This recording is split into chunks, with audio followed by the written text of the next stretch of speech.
इतना मेहनतिया तू रही बजे न करीला। हाँ तो सुनियो ला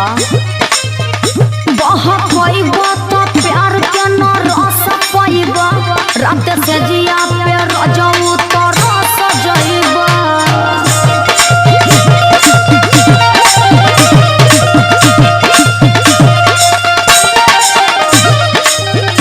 बहुत पैबा तो प्यार के न रस पैबा रात से जिया पे रजऊ तो रस जइबा हमारा से चली ना